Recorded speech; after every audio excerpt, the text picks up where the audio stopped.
Já tá gravando. Então, na aula passada a gente viu como aplicar texturas para o OpenGL, né? Nós vimos aquele efeito de ring lighting, que é um efeito... A gente viu o efeito de ring light, que é o efeito de contorno, né? Quando a luz está atrás do objeto. Que aqui eu falei para vocês, daquela história que a gente já tinha conversado, aquele modelo é um modelo teórico, né? Quando chega em 90 graus, você colocar zero não é muito correto. Por quê? Porque existe um efeito de fotografia e quando você coloca a luz atrás da pessoa, você cria um contorno de luz em volta dela, né? Que é para você criar um contraste entre a pessoa e o background. Ou seja, 90 graus ainda vaza luz, né? Se tiver uma luz atrás de você. Aliás, não somente, não precisa nem ter luz, né? Só os raios de luz refletindo aqui atrás de mim já está vazando um pouco. Só que a gente não percebe, né? Porque é muito fraquinho, né? Uma luz refletida. Mas quando você coloca uma fonte de luz atrás, você consegue ver esses raios, né? Que eu fiz ring lighting. Aí eu passei esse material para vocês, passei como aplicar texturas, né? Que é você criar aquele objeto GLGen Textures, né? Aí eu cheguei a mencionar que não existe, infelizmente, um jeito de você agrupar texturas, né? Mais ou menos assim, o que o pessoal faz como gambiarra, né? Gambiarra, para poder você só dar um bind, né? Se você quiser usar mais de uma textura, é você criar uma textura 3D, né? Que aí você coloca cada textura ali como se fosse uma camada, né? Em profundidade. E salva tudo numa textura 3D, né? Seria um jeito de fazer, para você não precisar fazendo vários binds das texturas, né? Que não dá para salvar a textura no VAO, né? Mas isso aí eu considero meio que uma gambiarra, porque você não pode fazer isso com a textura 3D, né? Se você tiver várias texturas 3D, se você quiser fazer, não existe a textura 4D para você fazer isso. Isso é um jeito, é um truque que as pessoas fazem, né? Na verdade. E aí eu posso até mostrar para vocês, né? Colocar de repente mais à frente, usando como é que usaria textura 3D para salvar várias texturas 2D e fazer só um bind, né? Em vez de fazer vários binds para cada textura. Aí no final da aula a gente acabou de ver o normal mapping, né? O normal mapping é aquela história só para dar é só uma suavização, certo? É só um detalhe, certo? Porque às vezes você não quer modificar toda a sua geometria só por causa de para colocar rugas na pessoa, né? Por exemplo, ou então para entrar ou não, né? Você quer adicionar algum tipo, alguma coisa na sua, você quer adicionar detalhes, né? Minha pele ela tem a pele humana, né, em geral, e a parede também, né? E aí você pode usar um normal mapping para criar esses detalhes. Eu até peguei uma figura aqui, deixa eu apresentar para vocês. Não sei se é muito boa, né?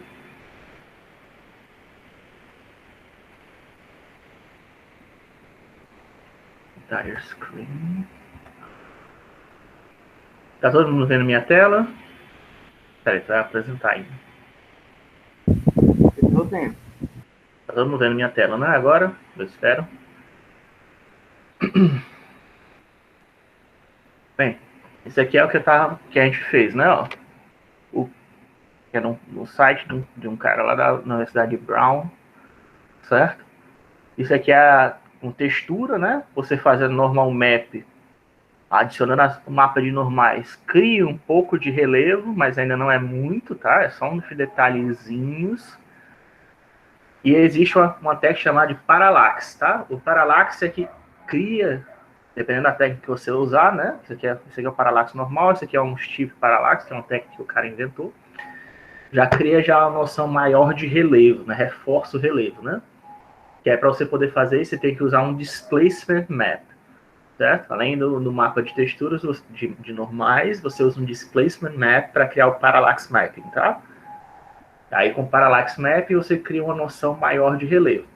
O problema tanto do normal map como do parallax mapping é que dependendo do ângulo que você está vendo, você não vai ver relevo, ou vai ver um relevo esquisito, né? O parallax mapping é principalmente usado quando você tem uma superfície lisa, né? Plana. Dá para você fazer, dá para enganar com parallax mapping. Mas eu vou tentar usar naquele Mas vou tentar usar para ver. Não é muito difícil de fazer, eu vou tentar usar no Bully para ver qual é o efeito que dá, né? E a gente pode dar uma analisada. Mas, de forma geral, né? O normal map ele serve para pequenos detalhes, né? Deixa eu ver aqui. Você já carregou? Documents, seja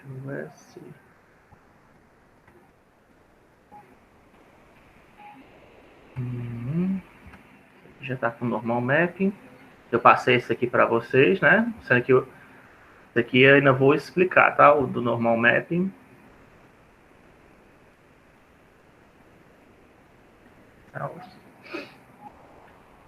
Porque, como eu disse, o normal mapping ele exige que a gente trabalhe no espaço das tangentes, né? Tem que fazer uma mudança de espaços e às vezes até uma rotação, né? Por causa disso, a gente vai primeiro falar de matrizes, tá? Tem algumas transformações que a gente precisa falar antes de poder entrar, né, na parte de alguns mapeamentos mais avançados. Essa aqui é a figura que eu mostrei na aula passada, né? Do Bully.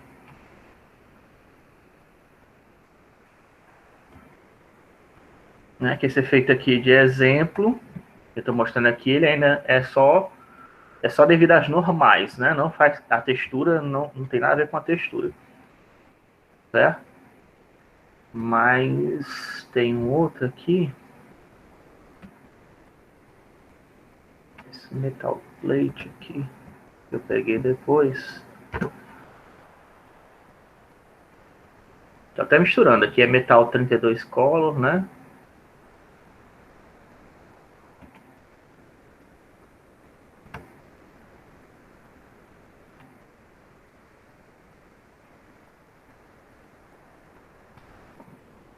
Aqui, aí tá.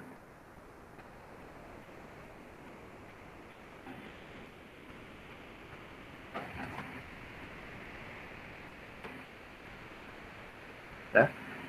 Esse aqui é o que eu tinha usado naquele, vocês viram, acabaram de olhar, né? Exemplo, ó. Mapa de normais que eu usei. E agora eu estou usando esse aqui, ó. Certo? É só com esse mapa de normais aqui, eu consigo criar uns detalhezinhos no meu bully, né? Ó. Não sei se dá para ver.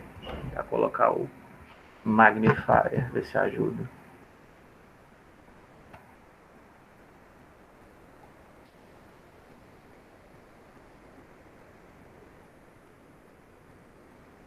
Certo? Não sei se estão conseguindo ver, né?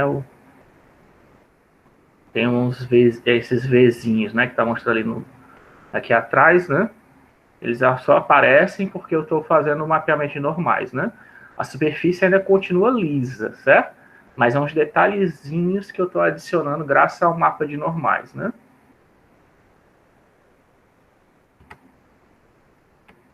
Eu vou mostrar isso porque como a aula passada não foi gravada, né?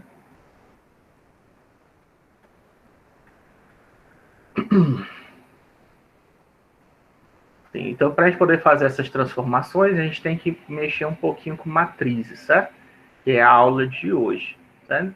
E outros defeitos, e outros efeitos especiais que a gente vai querer fazer também, certo? A gente precisa falar um pouquinho de matrizes, que é a aula de hoje, né? E vai ser o assunto, inclusive, da quinta lista, vai ser sobre matrizes. E da sexta lista, eu acho que vai ser sobre imagens. Não sei se vai dar para falar. Ou de imagens ou sobre rasterização. Vamos ver. Dependendo até onde a gente consiga avançar até o final desse mês, né? Certo? Então, isso aqui para a gente poder fazer alguns efeitos mais avançados no OpenGL, na computação gráfica, a gente precisa saber trabalhar com matrizes, tá? Aí, o que é uma matriz, né? Matrizes, eles são essencialmente agrupamentos de vetores, certo? Ou de dados, se você quiser, que permitem realizar transformações geométricas e mudanças de coordenada. Para a gente, em computação gráfica, é para isso que a gente vai fazer, certo?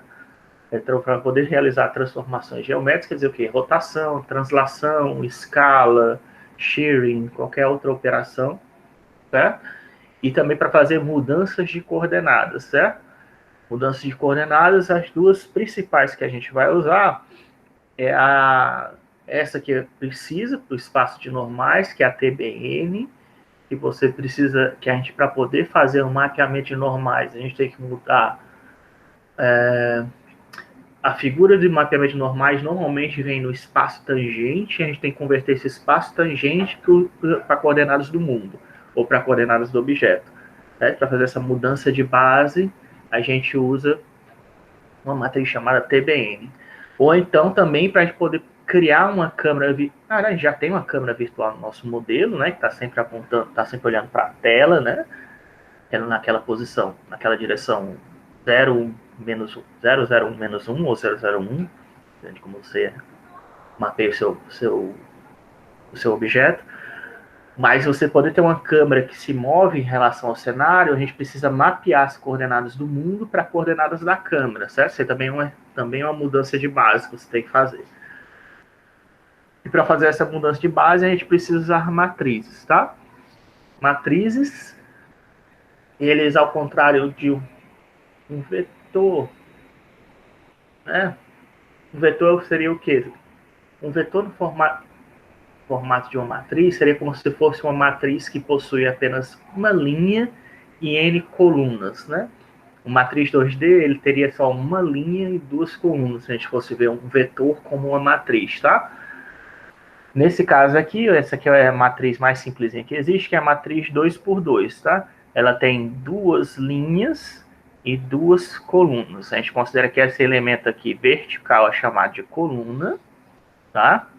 E a parte e o elemento horizontal é chamado de linha, tá? Então toda matriz ela é formada por linhas e colunas. E é essencial, toda matriz é essencialmente, não essencialmente, né? Mas em geral é 2D, né? Tem essas duas dimensões, linha e coluna. Também existe matriz 3. Matriz, na verdade, pode ter as dimensões que você quiser, tá? Mas de forma geral, a gente considera que matriz é um elemento mais comum, é 2D, que tem essas linhas e colunas, né? Depois disso não tem nome, né? A terceira dimensão seria profundidade, talvez. Depois disso, sei lá qual nome que o pessoal usa. Mas o que a gente vai ver mais comum é isso, tá? Linha e coluna. E aí a gente costuma dar um índice, tá? Para elas, de forma que, como tem esses dois índicezinhos aqui, né? No elemento, isso aqui é uma matriz M, 2 por 2. E como tem esses dois índices, o primeiro índice refere-se à linha que aquele elemento tá, no caso a primeira linha, e o segundo elemento é a coluna, tá? Então você está vendo aqui, ó, a primeira coluna, então tem 1, 2, 2, e a primeira linha, ó, 1, segunda linha, 2, 2, certo? Desta forma, a gente consegue localizar qualquer elemento dentro de uma matriz, através desses índices, tá? E essas aqui, coloquei essas três matrizes, porque são as matrizes mais comuns que vocês vão ver, trabalhando com computação gráfica, que é a matriz 2x2, 3x3 e 4x4, tá? 2x2 para casos 2D, e para casos modelos 2D, você vai trabalhar com 2x2 ou 3x3, e para modelos 3D, você vai trabalhar com matrizes 3x3 ou 4x4. Matrizes desse jeito, que o número de linhas é igual ao número de colunas, são chamadas de matrizes quadradas, tá? Não é toda matriz. As matrizes não precisam ter a mesma quantidade, quantidade de linhas de uma matriz não tem que ser necessariamente igual à quantidade de colunas. Pode existir matriz 2x4, 5x10, 20x30, certo? Mas felizmente, na computação gráfica, a maioria das matrizes que a gente vai encontrar são sempre quadradas, tá? Quer dizer que a quantidade de linhas é igual à quantidade de colunas, certo? Matrizes também são usadas, por que é importante? Além de fazer essas transformações geométricas, mudanças de coordenadas, matrizes também servem para organizar dados, tá? Toda imagem que a gente vê no computador, toda fotografia é sempre uma matriz, tá? É uma matriz. Uma matriz 4D, talvez, ou 6D, mas é uma matriz, tá? Como é que eu posso colocar assim?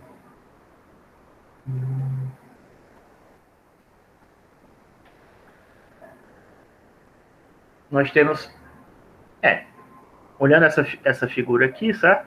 Isso aqui poderia ser considerado, do mesmo jeito que é uma matriz 3x3, eu também poderia considerar isso uma imagem, né, de 9 pixels só, certo? E que cada posição aqui, dessa matriz, armazena uma cor, tá? Tem uma cor em cada uma dessas posições aqui, formaria uma imagem, né? Por exemplo, se fosse um jogo de xadrez, aqui poderia ser branco, preto, branco, preto, branco, preto, branco, preto, branco, né? Certo?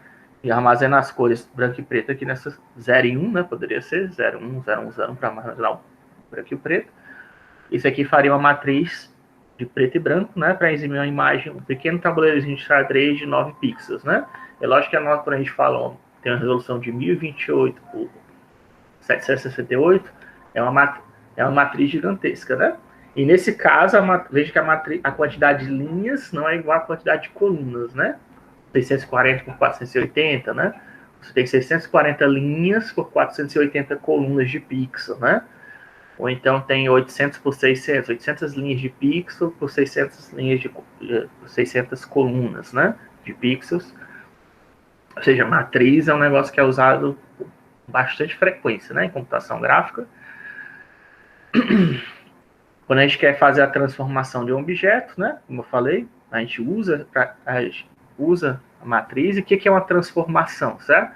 Uma transformação, aí um exemplo bem simples, tá? Que quero mexer a cabeça do camelo, né? No futuro, quando vocês forem fazer a animação, eu tenho um modelo de um camelo que eu fiz. E para eu poder fazer a cabeça girar, né? Eu seleciono a cabeça do camelo, aplico uma matriz de transformação em cima dela que faz com que ela gire 30 graus, né? Todos os vértices que estão ali selecionados vão girar, né? E vai fazer de acordo com um ponto de referência, e vai fazer com que o camelo abaixe a cabeça, certo? Isso é uma transformação. Mas outra maneira de você enxergar uma matriz, se você quiser, é como se fosse função, tá? Uma transformação é uma função, essencialmente, tá? Só que uma função daquelas que a gente vê em matemática, cosseno, seno, etc., em geral elas recebem só o quê? Tem só uma variável de entrada, ou duas, talvez vocês tenham ouvido no máximo, antes eu só uma ou duas variáveis de entrada, e produz uma saída única, né? Uma transformação seria uma espécie de função avançada, né? Vamos dizer assim. Ela recebe um vetor de entrada, certo? Toda transformação recebe um vetor ou um vértice de entrada. Transformação é uma matriz, seria uma forma avançada de função, que recebe como entrada um vetor ou um vértice, e o output dela, né, a saída dela, é um vetor ou um vértice, certo? Por isso que matriz é importante, tá? Matriz é uma forma avançada de função. Em vez de ela receber só um elemento, né, o x, né, o x e o y, enfim, ela recebe um vetor ou um vértice de qualquer dimensão, que seja compatível, né, com a função, tem que ser. A gente vai ver quais são os requisitos. Mas ela recebe um vetor, um vértice de entrada e produz um vetor ou vértice de saída, certo? Nesse caso aqui, a nossa matriz, a nossa função, está recebendo vértices 3D de entrada, né? E está produzindo vértices 3D de saída, né? Está fazendo uma transformação nesses vértices, está deslocando, mudando eles de posição no espaço, tá? Aí do mesmo, como elas são uma função, elas são um objeto matemático, certo? Elas não são apenas. Porque tem gente que diz que matriz é só uma forma de organização dos dados, e não é verdade, certo? Ela é um objeto matemático, tanto que ela existem operações que só podem ser feitas com matrizes, né? Não é que só pode ser feito com matriz. Só pode ser feita com matriz, e uma delas é a multiplicação, certo? a multiplicação seria uma forma de multiplicar funções, né? Como é que eu faço para multiplicar duas matrizes, certo? Você não pode, eu não posso combinar duas funções fazendo aquela história, você já deve ter visto, né? FOG, né? Fazer que a entrada de uma função, que a função receba uma entrada, produza uma saída, e essa saída é a entrada de outra função, né? Aquela história de FOG, composição de funções. Você também pode fazer composição de matrizes, né? Composição de transformações. E como é que você faz isso? Através da multiplicação, que seria uma espécie de produto escalar, tá? Que é o quê?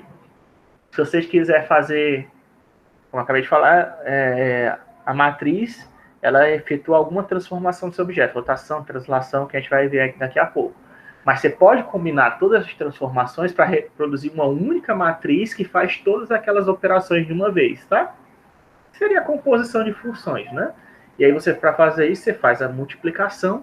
E para poder fazer essa multiplicação de matrizes, é necessário, certo? Já é o primeiro requisito, que o número de colunas, né, da primeira matriz que você está multiplicando, né, que tem 4 colunas, seja igual ao número de linhas da segunda matriz, certo? Por exemplo, aqui eu tenho uma matriz 3 por 4, quer dizer que tem 3 linhas e 4 colunas. E aqui eu tenho uma matriz 4 por 2, quer dizer que tem 4 linhas e 2 colunas. E eu posso multiplicar essas matrizes, porque eu vou pegar uma linha daqui e vou fazer o produto escalar com a coluna da outra matriz. Por isso que eu disse que é bom você imaginar.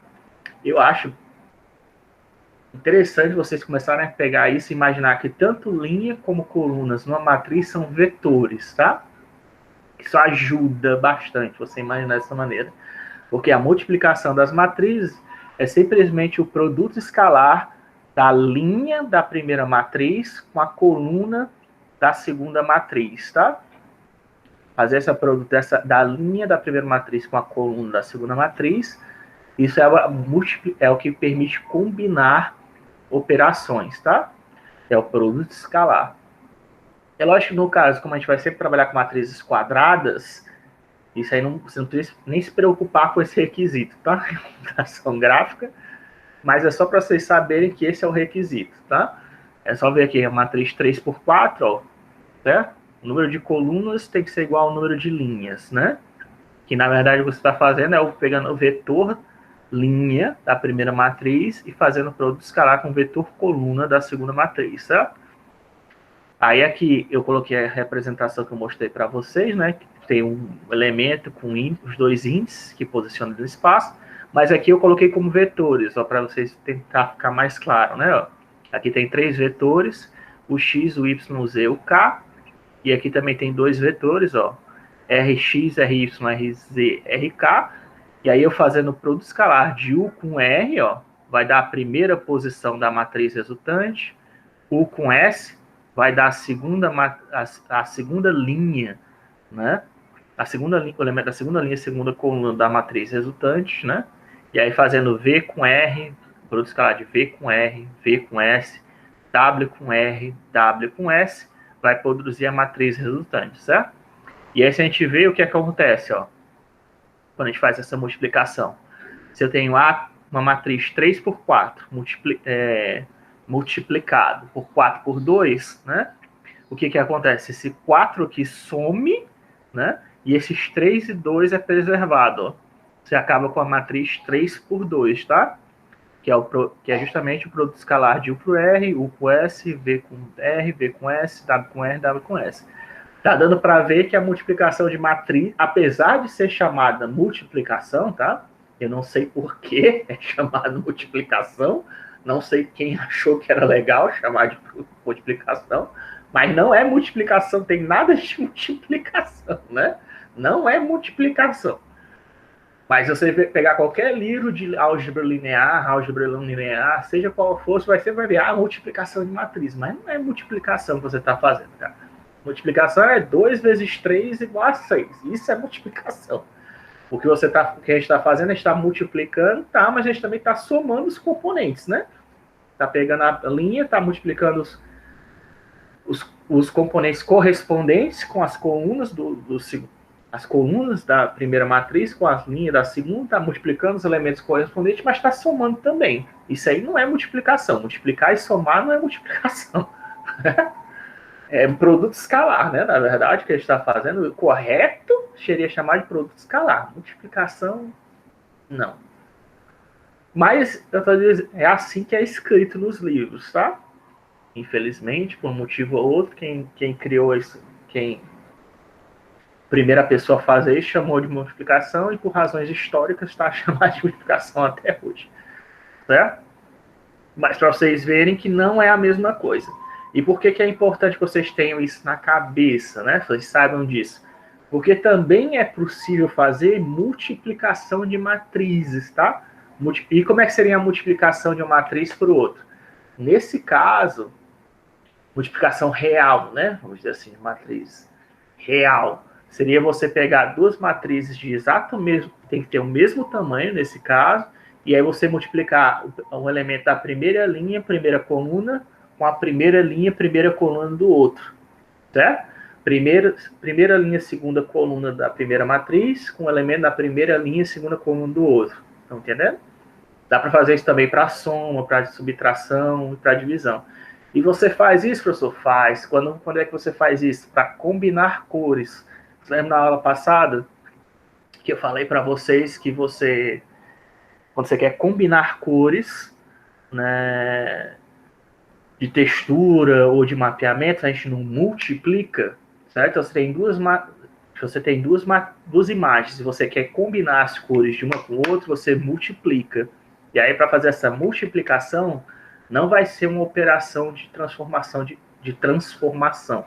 Tá? Não vai ser uma transformação que a gente vai estar fazendo. A gente vai pegar a primeiro pixel na primeira linha, primeira coluna da primeira imagem, multiplicar pelo primeiro pixel da segunda imagem, na primeira linha, primeira coluna na segunda imagem.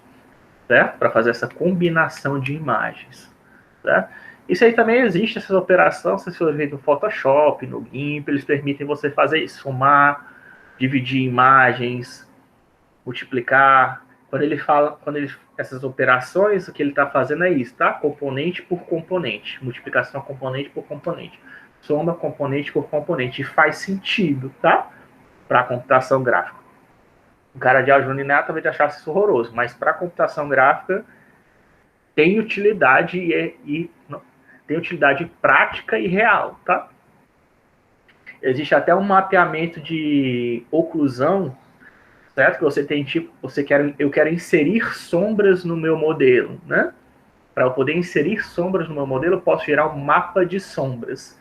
E aí, para adicionar esse mapa de sombras na minha figura, tudo que eu tenho que fazer é multiplicar ele, tá? Pegar lá a minha textura e multiplicar pelo mapa de sombras, para eu poder inserir sombras em cima dele. Elemento por elemento. Mas quando a gente quer fazer uma transformação, certo? Quando a gente quer usar a matriz como uma função que transforma vetores ou vértices de uma posição do espaço para outra, ou que faça alguma alteração neles, certo? De espaço, né? Mudança de espaço, né? Mudança de base. Aí a gente precisa fazer essa multiplicação que eu estou mostrando aqui para vocês, tá? Essa é a primeira operação que vocês têm que saber. A segunda operação de matrizes seria a inversa, tá? Ela não é uma função. Você não pode, ela não pega, por exemplo, não pego lá a cabeça do camelo e giro ela, né? Para ela baixar, né? Existe também, do mesmo jeito que uma função, né? Que mapeia do domínio para o contradomínio, você também pode fazer o inverso, né? Pegar do contradomínio e voltar para o domínio. Não é toda matriz que tem inversa, tá? Que existe, é possível fazer essa função inversa. No caso da rotação, né? No caso de rotação, é possível fazer a inversa. Aí, as operações que a gente vai ver, em geral, tem inversa, tá? Graças a Deus, as matrizes de transformação em computação gráfica, que vocês verem, a maioria é possível fazer inversa. Você escala para aumentar um objeto, você pode escalar de volta, né? Para reduzir o tamanho dele. Você rotaciona de um jeito, você pode rotacionar de volta para voltar ao original. Mesma coisa, translação, você pode mandar para frente, andar para trás, né? Tá? Você pode mudar de base, pode voltar para a base anterior, né? Certo? Então, normalmente tem a inversa. E é importante vocês saberem que tem a inversa, porque como existe a função inversa, que seria equivalente ao recíproco, né? Vocês sabem que é recíproco? Alô? Recíproco é um inverso multiplicativo de um número. Exatamente, né? Se eu tenho o número 3, o recíproco dele seria 1/3, né? Que aí 3 vezes 1/3 dá 1, né? Isso é chamado recíproco dele, né? E no caso da nossa função inversa, a ideia é a mesma, tá? Se a gente tem uma transformação que pega um objeto e aumenta o tamanho dele, se eu aplicar a inversa, vai restaurar, né? Vai voltar a matriz identidade, né? Que seria equivalente ao 1 das matrizes. Vai anular a transformação que a gente acabou de fazer. Vai dar o 1, né? É por isso que eu chamar de seria o recíproco, né? Não dá para você dividir. Seria como se você estivesse dividindo pela matriz, tá? Enquanto que a transformação direta você está multiplicando, né, pela matriz, a inversa você está dividindo pela matriz, né? Tanto que no MATLAB, por exemplo, que é um software operador um software famoso de matemática, para você poder fazer a inversa, você pode simplesmente aplicar a divisão. A barra de divisão ao contrário, mas você aplica só a barra de. Existe o operador de divisão para você poder dividir pela matriz. É um símbolo clássico do MATLAB. Mas, enfim. Então, é como se fosse uma inversa, é como se fosse a divisão de matrizes, tá?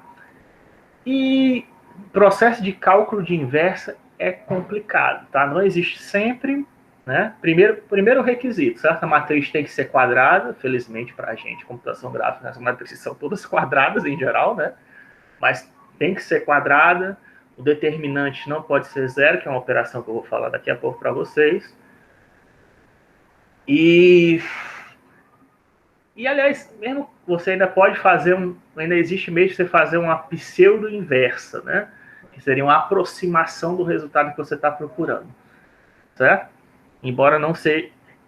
Enfim, vocês precisam só saber que existe isso, tá? Se você tiver uma matriz que não é quadrada e você quiser calcular a inversa por algum motivo, existe também pseudo-inversa, tá? Nas bibliotecas que vocês forem pegar por aí, seja no Python, no C, em qualquer linguagem, existe a pseudo-inv, pinv ou coisa do tipo, que serve justamente para quando a matriz não é quadrada, para tentar calcular a inversa. Não quer dizer que ela vai existir, tá?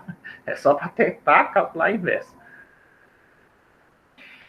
Mas, enfim, das maneiras que existem para calcular a inversa, quando os vetores, né, que compõem uma matriz são unitários, quer dizer, aquela história que o vetor foi dividido pelo tamanho dele, o comprimento dele é 1, calcular a inversa, isso é chamado também de uma matriz ortonormal, quer dizer que os vetores têm tamanho 1 e são perpendiculares um ao outro, está vendo a importância do produto vetorial, né? O produto vetorial não permite eu pegar vetores que tenham 90 graus entre si. Você pegando vetores que têm 90 graus entre si e dividindo pelo tamanho deles, né, para deixar eles unitários, você vai conseguir construir uma matriz ortonormal. E para calcular a inversa de uma matriz ortonormal é muito simples, né? Eu já falei isso em aulas passadas. É só você aplicar a transposta de uma matriz. O que é a transposta de uma matriz? Eu não sei se eu coloquei, acho que eu não coloquei, vou colocar o slide depois para vocês. Eu esqueci de colocar essa operação, que é tão simples. A transposta de uma matriz é só você trocar linhas por colunas, tá? Você troca linhas por colunas, você faz a transposta de uma matriz, tá? E a transposta de uma matriz, quando é uma matriz ortonormal, corresponde à inversa dela, tá? A que realiza a operação inversa. E, infelizmente, para a computação gráfica, isso também é muito comum, né? Para você poder calcular a inversa, a gente pode... Tem várias, principalmente para mudança de base, né? É só você fazer a transposta. Porque normalmente nós temos um espaço, né? Que tem o cima, frente e direita, né? Certo? E aí eu tenho um espaço de câmera que está em outra posição, só que nos dois casos é 90 graus e são vetores unitários. E aí para eu transformar de um espaço para o espaço da câmera, que está olhando o cenário, né? Poderia ser o espaço de mundo e aqui o espaço de câmera. É só fazer a transposta, né? Você pode usar a transposta ou para transformar de câmeras para o mundo ou de mundo para a câmera, né? Você vai usar ou a matriz direta ou a inversa, fazendo só a transposta para poder mudar as coordenadas, certo? Não somente isso, mas no caso do espaço das normais, né? Que usa o espaço tangente, né? A superfície, para fazer a mudança do espaço tangente à superfície para o espaço de mundo, também a gente usa só a transposta. Só que vocês têm que saber o que vocês estão fazendo, né? Porque também é muito comum o cara na internet estar usando coisa errada, né? Tá usando transposta quando não era para estar usando transposta, né? Você tem que saber qual o sentido das transformações que você está fazendo, né? E aqui, né, eu mostrei um exemplozinho, né? De novo, eu coloquei aqui o elemento com os índices, né? Transformei em vetores, né? Se esses vetores aqui, o U, V e o W, que formam essa matriz 3x3, forem unitários e tiverem 90 graus entre si, a inversa, que normalmente é representada por esse menos 1 aqui em cima, tá? É simplesmente mudar as linhas, o vetor linha vira uma coluna agora, né? Ó. O vetor linha vira um vetor coluna, linha vira coluna, tá? Isso aqui seria a transposta, que é igual à inversa dessa matriz. E aí, se eu multiplicar a matriz inversa pela matriz original, eu vou ter a matriz identidade, que é essa aqui, tá? Essa aqui é a matriz identidade 3x3. 100, 010, 001. Tá?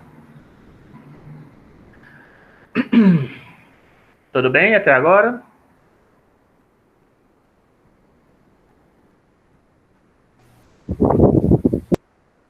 Tudo bem? Ok? Alguma dúvida? Alô? Não, nenhuma dúvida, professor. Oi, diga. Dizer alguma coisa? Perguntar alguma coisa? Nenhuma dúvida. Tudo bem. Felizmente, hoje em dia, certo? Você não precisa decorar essas operações, tá? Você só precisa saber que elas existem, tá? Você não precisa decorar. O processo de inversa, como eu falei, ele... Para calcular a inversa, a gente teria que mostrar... O mais comum que a gente vai fazer nessas aulas aqui de CG é só fazer a transposta, tá? Para calcular a inversa, que é o mais comum que vocês vão ver, que é você pegar qualquer livro de computação gráfica, certo? O cara lá usando a TBN, né? Você vai ver o cara só fazendo a transposta. Ou o cara fazendo mudança de coordenada de mundo para câmera, ele vai só usar a transposta. Agora você tem que saber, porque eu quero que vocês saibam disso, é que, primeiro, para você poder fazer a transposta, tem que ter esse ângulo de 90 graus, tem que ser vetores unitários, porque talvez você encontra muito cara na internet fazendo errado. Se não tiver 90 graus e não for unitário, você não pode usar a transposta, você tem que calcular a inversa, e aí tem lá a função inverse no GLSL que você pode fazer, tá? Existe a função transpose no GLSL, mas também existe a função inverse, que calcula, tá? E nas bibliotecas também já existe isso pronto para você. O método geral de cálculo de inversa, a gente teria que calcular uma matriz de cofatores e calcular o determinante, mas eu acho que a gente não precisa perder tempo com isso. Seria mais uma aula de álgebra linear, né? Quem tiver interesse, pode pegar um livro de álgebra linear e ver como é que faz o método geral de cálculo de inversa. Que, na verdade, não é geral ainda, né? Enfim.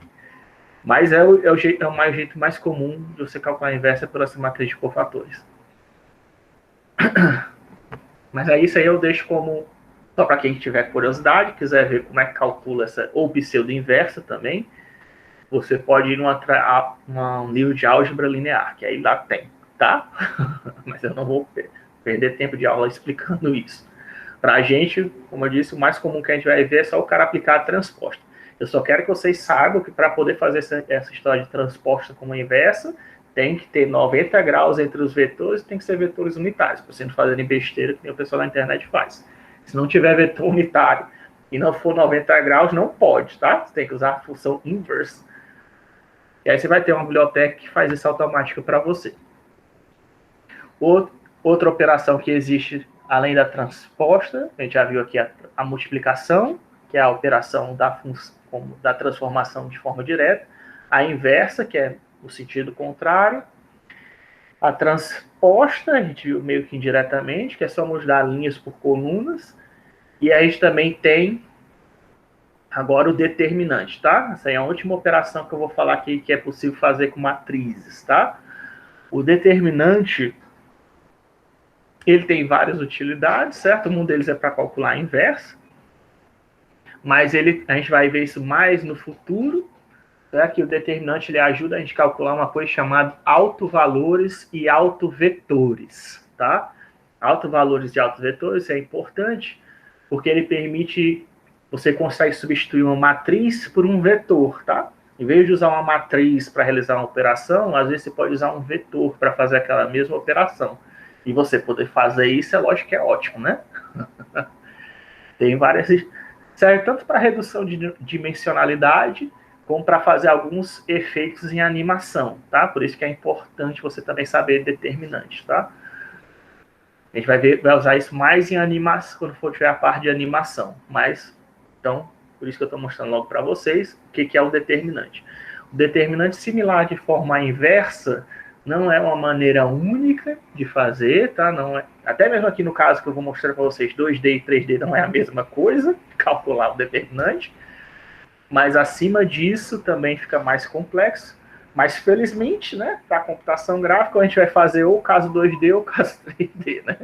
Ou 2x2 ou 3x3, que é o determinante que a gente vai calcular. Dificilmente vai passar disso, vai usar um 4x, fazer determinante matriz 4x4. Até pode, tá? Se a gente for usar, eu mostro como é que faz. Mas eu nunca precisei fazer 4x4, assim que eu lembre. Se eu usei, foi muito raro. Aí, se precisar, eu digo para vocês.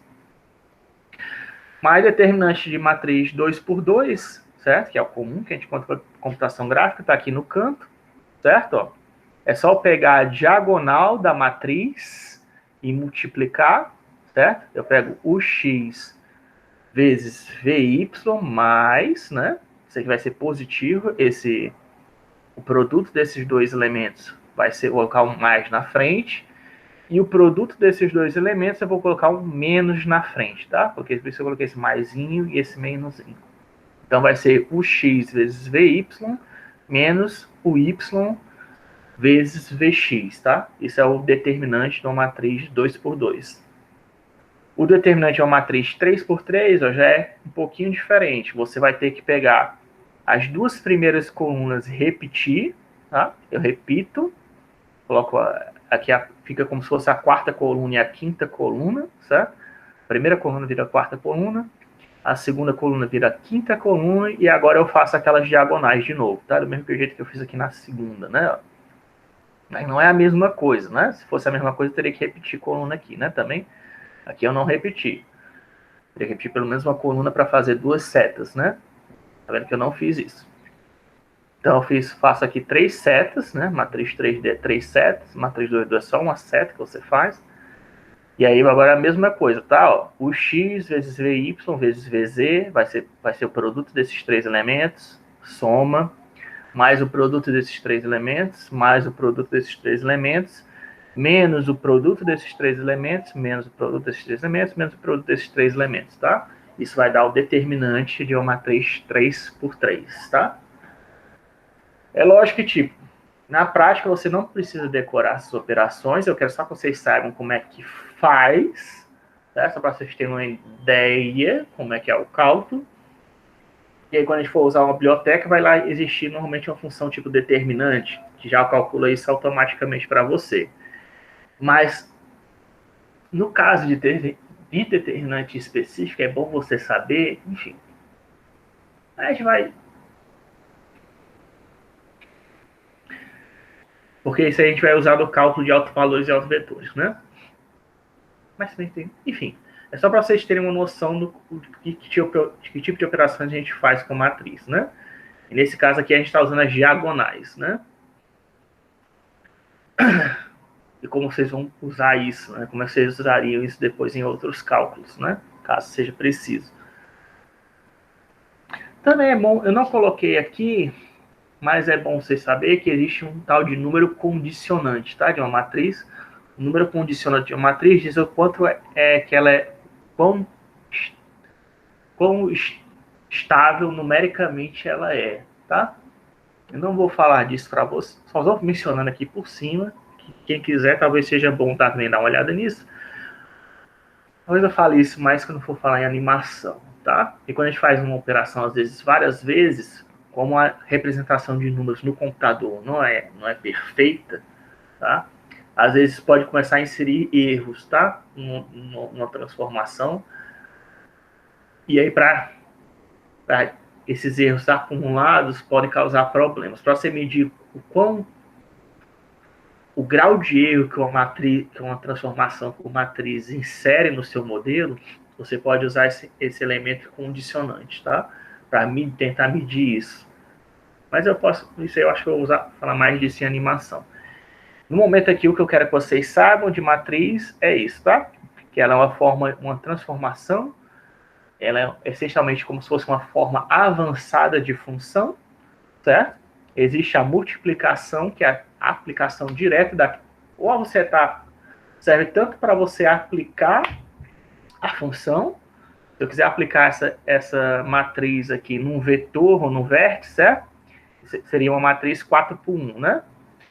Se eu quisesse aplicar essa matriz aqui num vetor, tudo que eu teria que fazer é transformar em uma coluna, certo? E aí eu aplicaria todo mundo aqui no vetor coluna. Se fosse aplicar para um vértice, a mesma coisa, tá? Teria aqui essa matriz, aplicar para um vértice de quarta dimensão, nesse caso, né?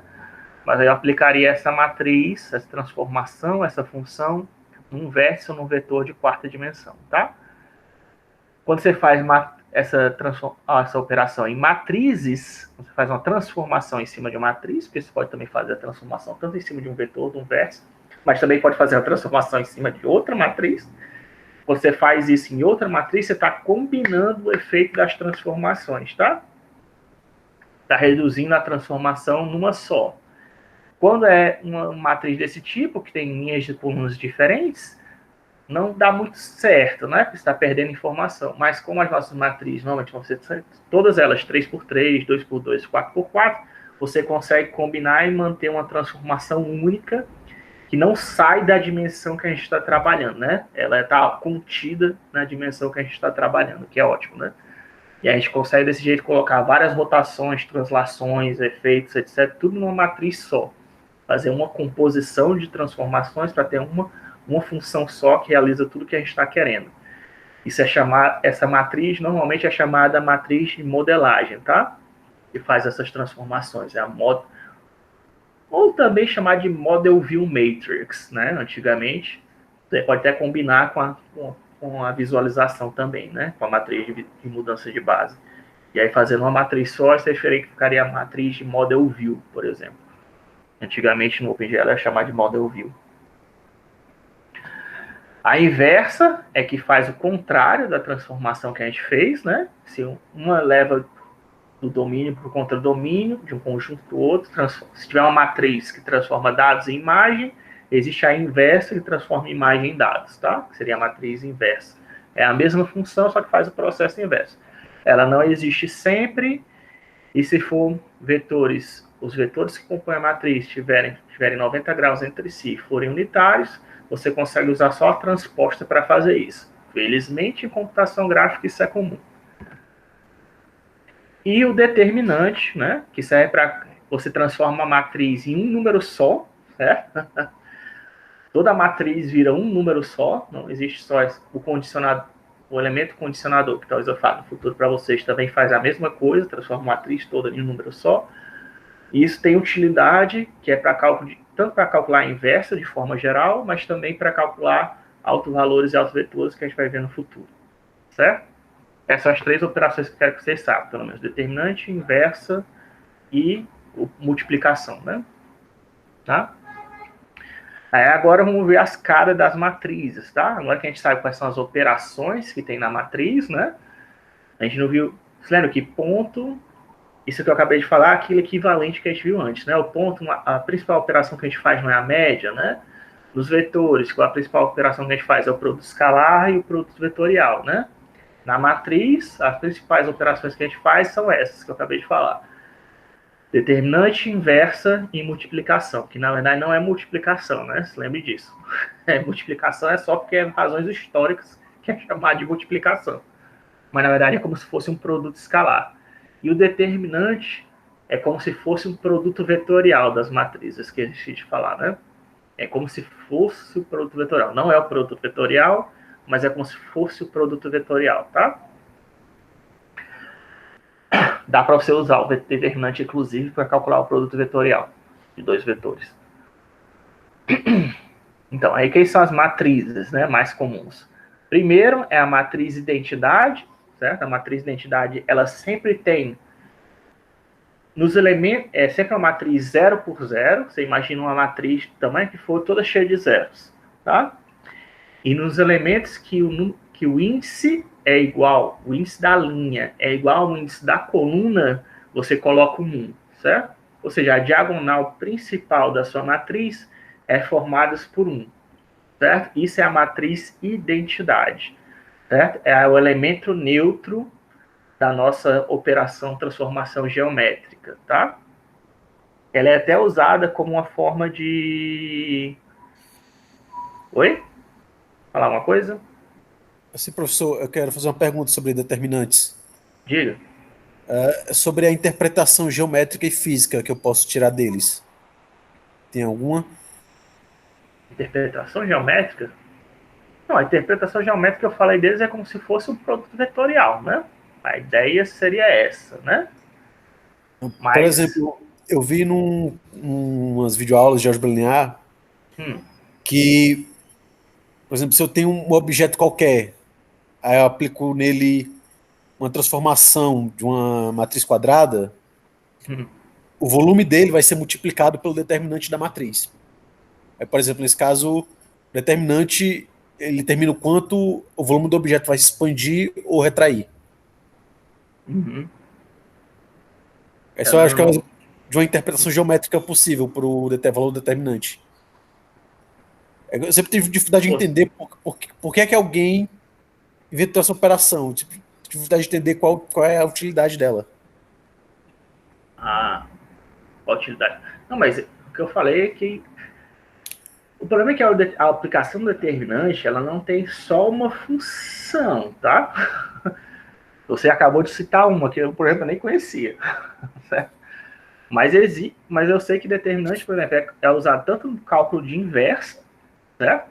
Se o determinante de uma matriz for zero, por exemplo, pode dar zero, né? Aquela multiplicação de linha por colunas pode dar zero. Se der zero, quer dizer que não existe inversa, que não é possível você fazer, voltar, uma vez que você faz o mapeamento do domínio para o contradomínio, não tem como você voltar de volta, certo? E aí você nem precisa nem perder tempo calculando inversa, seja com transporte, seja como for, certo? Então, isso foi, quando eu aprendi determinante pela primeira vez, isso foi a principal utilidade que me mostraram. Para você saber se uma matriz ela possui inverso, se uma transformação possui inverso ou não, você pode fazer isso através do cálculo do determinante. E o cálculo determinante é usado naquela matriz de cofatores para você poder gerar uma inversa de forma geral, né? Certo? Outra aplicação também tem ser o cálculo da inversa, né? Que seria a operação contrária da que você está fazendo com a matriz, seria também para o cálculo de autovalores e autovetores. Você também usa determinante nesse ponto. A gente gera, existe uma matriz, a gente vê que o que é autovalores e autovetores? É você usar um vetor que tem a mesma função da matriz, para você poder ver para você poder medir se um vetor tem a mesma função de uma matriz, a gente tem que subtrair os dois e calcular o determinante, igualando a zero. É para dar zero, né? Se isso for verdade. E aí, você calculando esse determinante, você consegue verificar, através do determinante, que eu consigo verificar se a matriz é equivalente a um vetor. Né? Então, tipo assim, por isso que eu estou dizendo assim, é difícil você prender ele a um significado só. Certo? Ele é uma operação matemática, sabe? É como se fosse soma, subtração, divisão, né? Você querer dar um significado para isso depende muito da aplicação. Não tem não dá para você dizer, serve só para isso, entendeu? Não, é muito difícil. Agora, da onde o cara. Eu posso até pesquisar para você, da onde foi, por que o cara pensou da primeira vez determinante, Como é que né? chegou, né? Como é que chegou nessa É, operação, nessa forma? eu fiquei curioso, eu acho que vou dar uma pesquisada depois da aula para ver como é que o cara surgiu, né, com isso. Realmente, da onde é que ele tirou, né, isso. Mas com qualquer elemento de pesquisa científica, né, ele foi, em geral, você descobre isso testando, né. O cara estava, para algum momento, por alguma razão, ele deve ter pensado, o que acontece se eu multiplicar em diagonal, né? O que aconteceu? Será que esse número tem algum significado? Aí ele começou a ver, vixe, esse número aparece aqui, aparece ali, né? Ele deve ter começado, provavelmente foi assim que ele descobriu, né? Mas Já, já pesquisei por conta própria, eu não encontrei nenhuma resposta que foi satisfatória para mim. Mas, pelo que eu entendi, Não, mas tinha a ver com solução de sistemas de equações lineares. Mas que surgiu a sim, operação, aparentemente. sim. Mas eu acho que você pesquisou em artigos científicos. Não. Eu acho que se você for encontrar essa solução, você vai encontrar em artigo científico, tá? Se encontrar na internet, assim, num blog ou coisa do tipo, você não vai encontrar, não. Tem que ser num. Provavelmente o cara que, quando surgiu pela primeira vez, isso aí foi um artigo científico que alguém publicou, tá? Determinante. Olha o que eu descobri, né? Ele deve ter escrevido um artigo científico, isso deve ter provavelmente em algum lugar. Ou então não, né? Às vezes também acontece que uma descoberta é uma coisa que todo mundo encontra, né? Todo mundo chega naquele mesmo resultado ao mesmo tempo, aí acaba que ninguém pode levar o crédito, né? Por causa disso. E aí ela simplesmente aparece meio que escondida. Mas eu acho difícil. O problema é que achar o artigo científico do primeiro cara que descobriu o determinante provavelmente não é um trabalho fácil. Provavelmente deve ser um artigo. Pode existir, tá? Porque esses artigos científicos e essas operações assim, mais fundamentais da álgebra linear, da matemática, do cálculo e tal, eles existem. Quando é muito famoso, eles até preservam, né, o artigo original, mas às vezes não, às vezes se perde com o tempo, né? Infelizmente a internet não é tão velha assim, né? Mas se a internet existisse naquela época, hoje em dia a gente ainda teria, né? O mesmo artigo que o cara criou e tal. Mas alguns preservam, né? O elementos de Euclides existe até hoje, né? Apesar de não existir internet naquela época.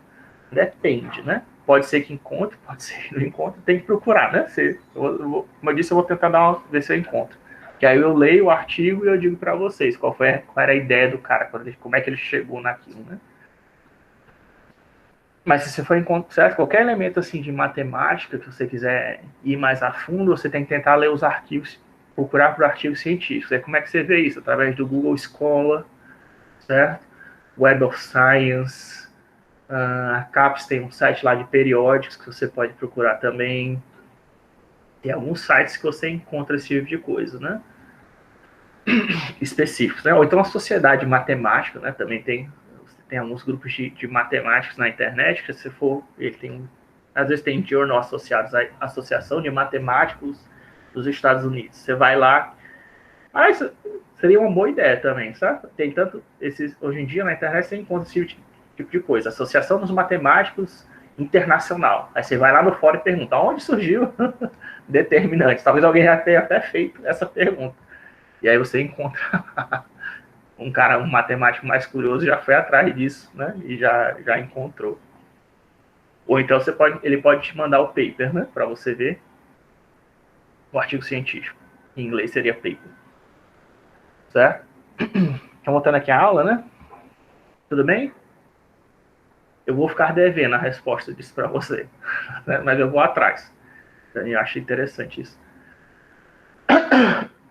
A identidade, né? Aquela que foi produto neutro. Certo? Que se eu for lá no Blender,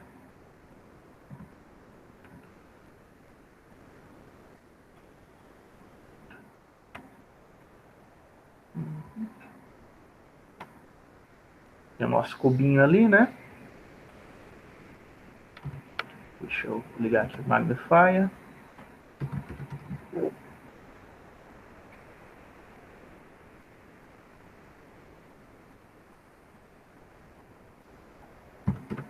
O Blender hoje em dia tá muito legal, pessoal, tá muito fácil hoje em dia. Ele tem recurso de autocompletar que na minha época não tinha, cara. É muito chato. Quando não tem recurso de autocompletar, você tem que decorar as coisas. Transform. Mas eu tenho que criar uma matriz. Sim, eu tava querendo. O pacote do Blender, certo? Que tem matrizes, é o Matrix. Matrix. Né? Aí você colocar igual a Matrix.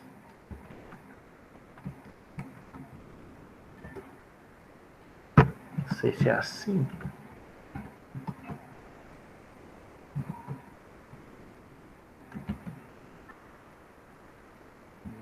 Tá assim, vale, né? Então, talvez. Eu coloquei o conteúdo aqui. Não, ainda não. Então, assim.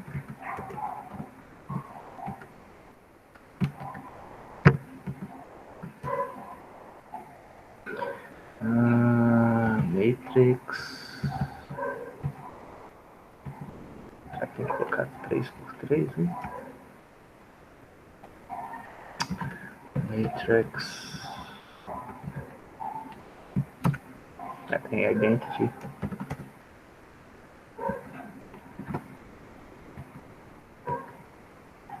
Faz a Matrix. Já que eu não tô lembrando, ó, deixa eu ver aqui na sintaxe como é que é. Matrix Identity Blender.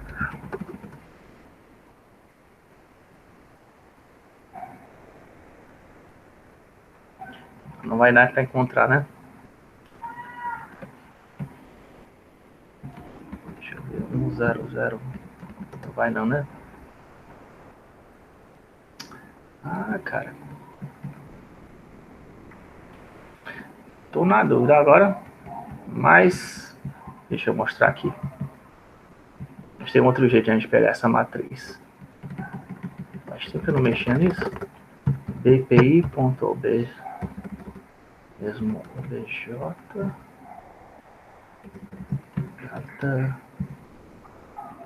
objects cube matrix word. Certo? Pronto. E mostra como é que constrói, né? Tá aqui isso aqui é a matriz do mundo, né? Do objeto do cubo e ver como ele não está fazendo, no momento não tem nada, né? É justamente a matriz identidade. E olha aí, cara. Não construí certo não, então daquela vez. Só o problema de sintaxe, né? Tem que ser 0.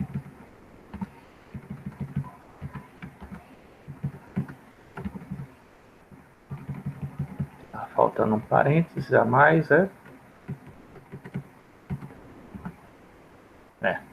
Só por causa de falta um parênteses. Certo? Que então aqui é a matriz de identidade 3x3.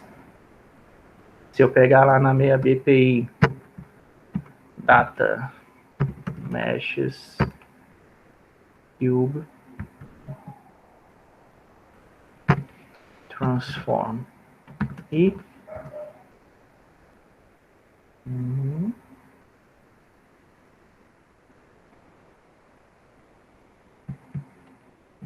transform com T maiúsculo. Tem que ser matriz 4x4, talvez.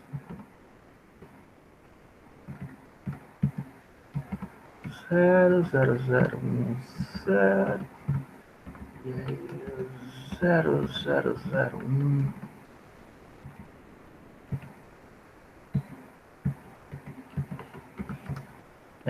Não deu certo. E aqui já está usando coordenadas homogêneas, né? Certo? Então, quando eu aplico a transformação da matriz de identidade no meu cubo, né? Obviamente, como esperado, não vai fazer mudança nenhuma, tá? Meu cubo, porque a identidade é como se eu estivesse multiplicando todos os vértices por 1, tá? A outra operação é espelhamento, certo? Espelhamento, a gente pega um deles Branco que com cubo não vai dar para notar, né? Mas a gente pega um desses elementos da identidade, colocar com -1, né? Você consegue espelhar em relação a um dos eixos, né? Talvez eu consiga, se eu colocar ele aqui, talvez assim.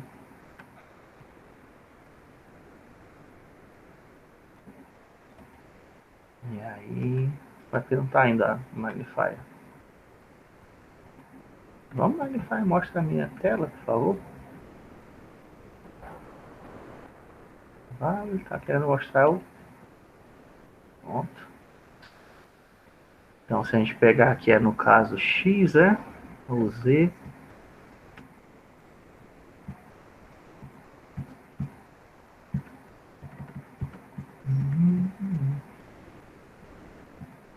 Pronto. Colocar -1, né, em uma delas. Aí, transformar. Update.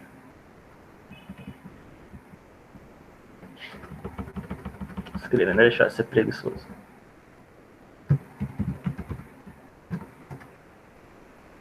Não, no caso, o cubo não vai fazer muita alteração, né?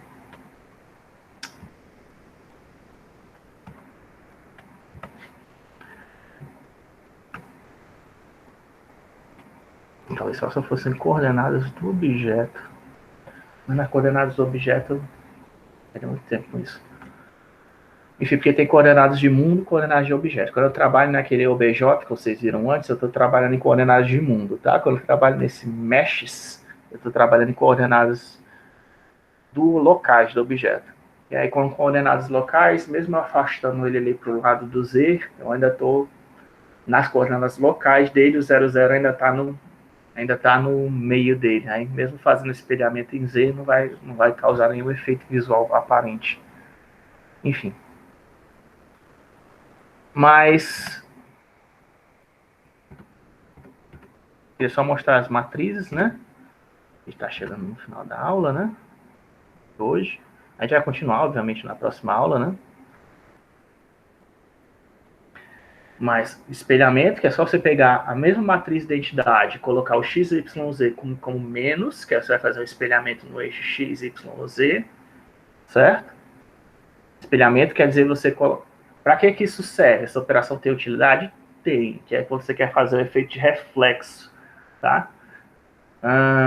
Eu ainda não mostrei para vocês, mas vou mostrar isso no OpenGL depois, que, como eu falei, Ray Tracing é muito complicado às vezes de fazer, tá? Mas você vê que o cara coloca uma bola, né? Coloca uma esfera, aí coloca ele refletindo tipo uma grama em volta dele, né? Ou o cenário do mundo, né? Para simular espelhamento.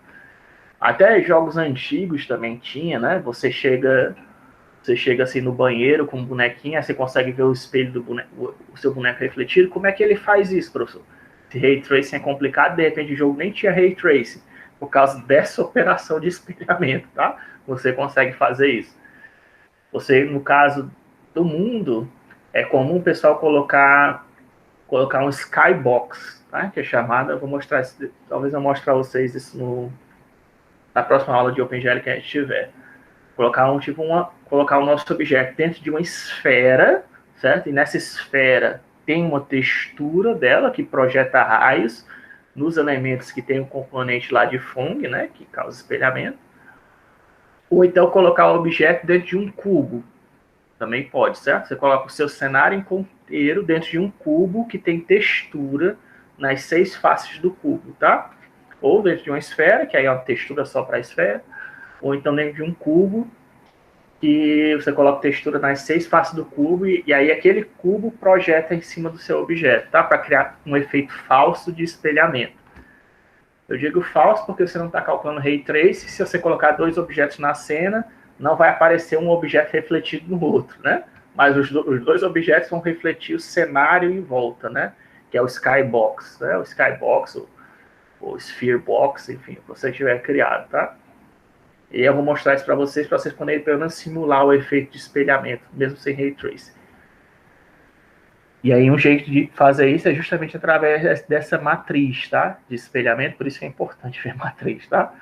O efeito básico do Skybox que a gente vai ver, a gente usa um efeito de espelhamento. Translação, certo? O efeito para fazer uma translação.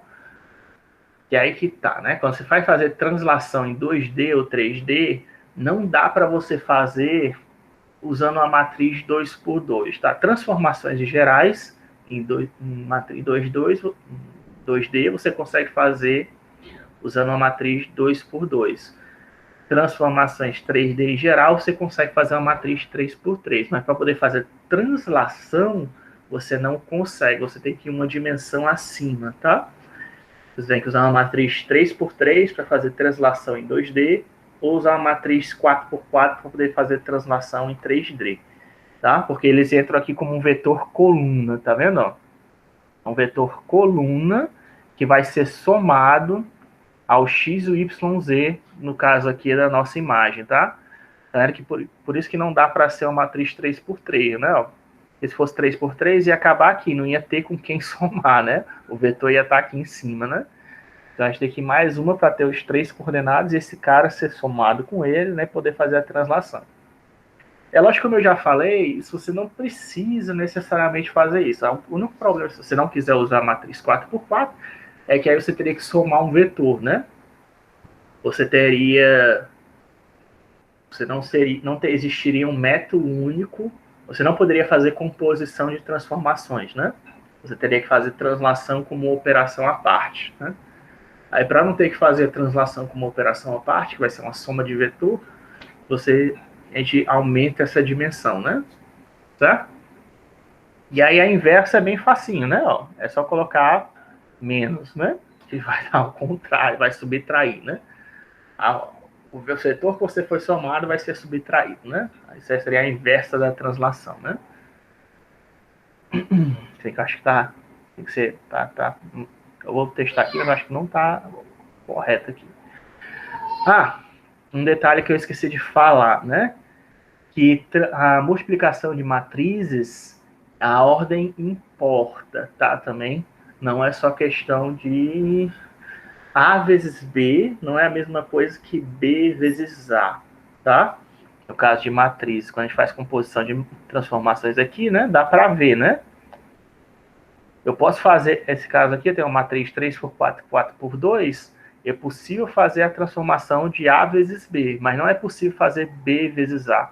Porque ó, se fosse B vezes A, o número de colunas aqui é 2 e o número de linhas aqui é 3, tá vendo? Já não daria certo, né?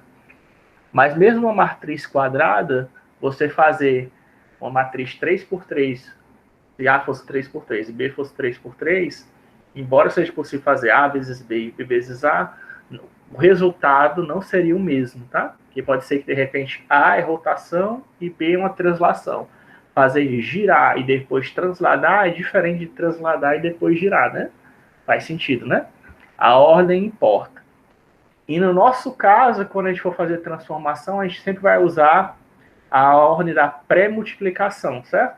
A matriz, se a gente for aplicado, essa é a nossa convenção aqui na aula de computação gráfica, ela sempre vai aparecer à esquerda, tá? Você não precisa seguir isso, eu recomendo que você siga, tá? Porque é assim que eu vou fazer nos meus programas. Eu sempre colocar a matriz com pré-multiplicação à esquerda. Se você quiser fazer o contrário, colocando a matriz à direita, você pode. Você vai ter que converter os meus programas, né? Se você for usar meu programa.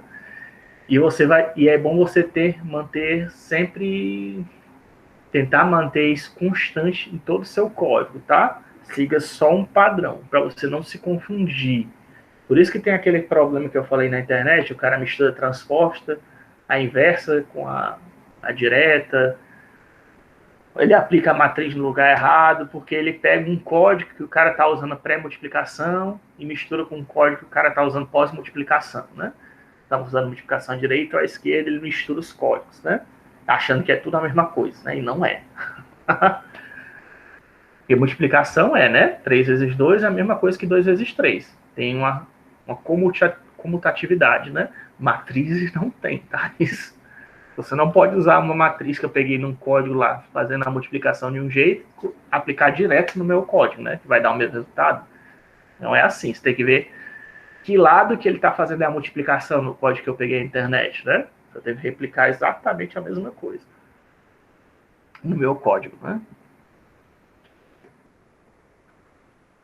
A ordem importa, enfim. Certo? A gente está passando aqui, já deu uns 3 horas, né? Para não passar também do tempo. Eu ainda vou mostrar as outras operações, certo? A próxima operação, só para terminar, aqui é a de escala, né? Que também é simples. É tudo baseado ainda na identidade, tá? Espelhamento, que é a identidade, só colocando uma das dimensões como -1, né? Pega a identidade, uma delas vira -1. Translação é pegar a quarta coluna e colocar um vetor de translação, né? E a escala é simplesmente você colocar para cada, em vez de colocar 1 ali na diagonal principal, você coloca um fator de escala, tá? Que pode ser tanto um número qualquer, tá? Em geral, se você quer que o aspect ratio do objeto 3D ou 2D não seja alterado, esse S1, S2 e S3 tem que ser iguais, tá? Se não for igual, você vai causar uma distorção no seu objeto. Vai ter uma dimensão que vai ficar maior do que a outra, certo?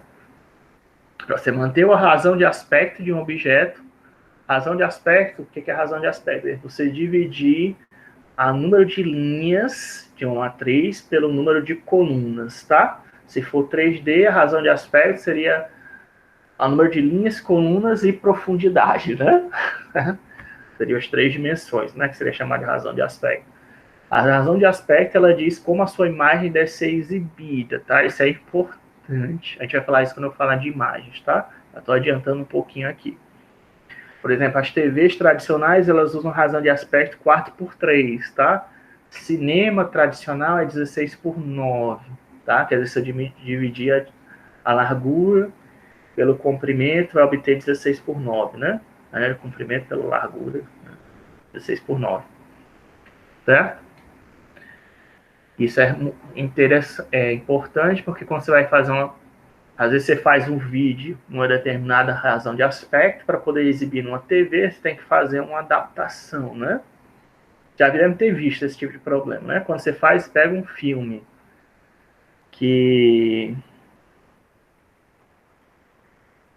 feito para cinema, né?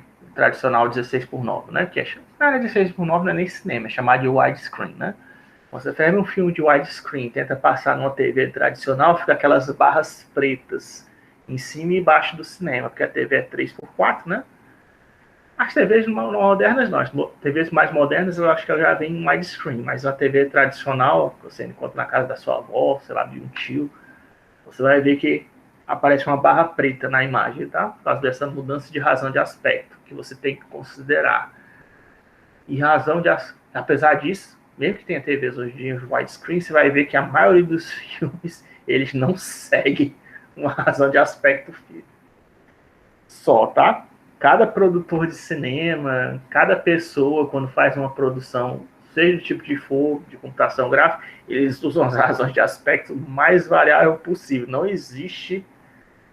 todo mundo tem que usar 1 por 1, né? Que seria para mim, né? Quando eu comecei essa área, eu achava que o normal seria todo mundo usar 1 por 1, né? A quantidade de linhas é igual a de colunas e acabou, né? É só usar isso todo mundo. Mas não é assim, tá?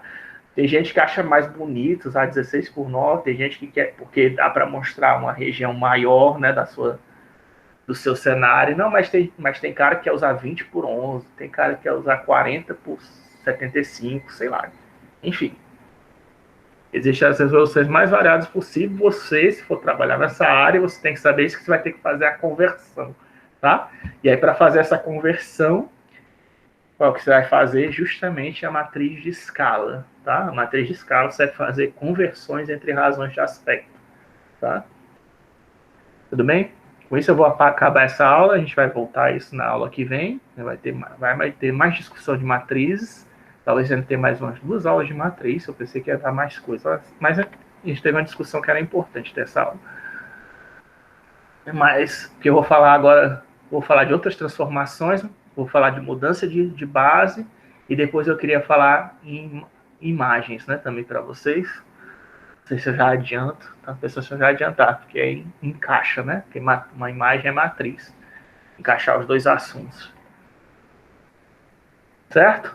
Tudo bem? Alguma dúvida na aula de hoje?